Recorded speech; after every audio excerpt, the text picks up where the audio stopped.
Hey guys, I started working on my Triumph TR2, the LeMans edition I had. I showed you guys the opening box review of this kit a little while back.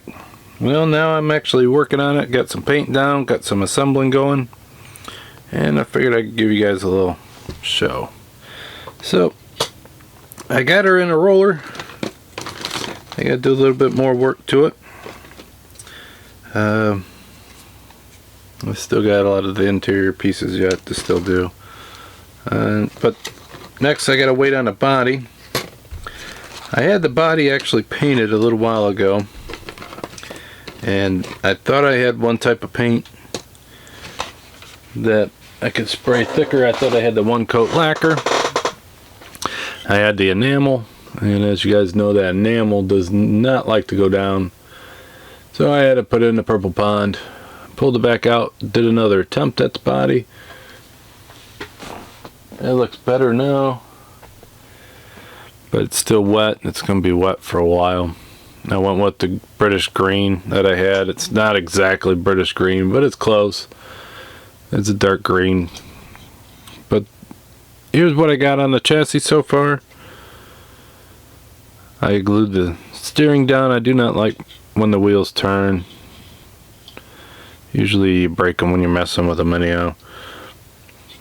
But they did the spare tire trunk thing in gloss black, bottom frame and flat black. And then I did the actual frame in silver. I did a nice thick wash on them wheels.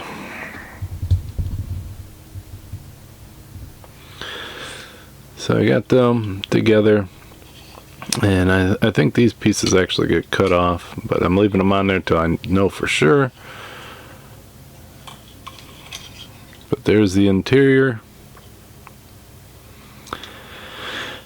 I was thinking of flocking it, since I do have that flocking powder now. But the thing is this is a race car, so it's going to be like that. They would have took that carpet out of there, save on weight and all that. So I don't think I'm going to. I think I'm going to just leave it like that and go from there. But it's not a huge start. There's not a whole lot of pieces on it. I really need that body to cure. That's what I'm waiting on. I've actually started this for a while now and been waiting since that body had a problem with it. And I'm thinking about throwing all them paints away that are like that, and just sticking with the one coat lacquer if I go with that. And if I'm gonna go with an enamel kind of, I would just stick with the Rust-Oleum 2X. So a little quick update, show you that it's actually going along. Drilled out the hole on the end of the exhaust. But until next time guys, you guys stay great, and I'll see you there. Bye.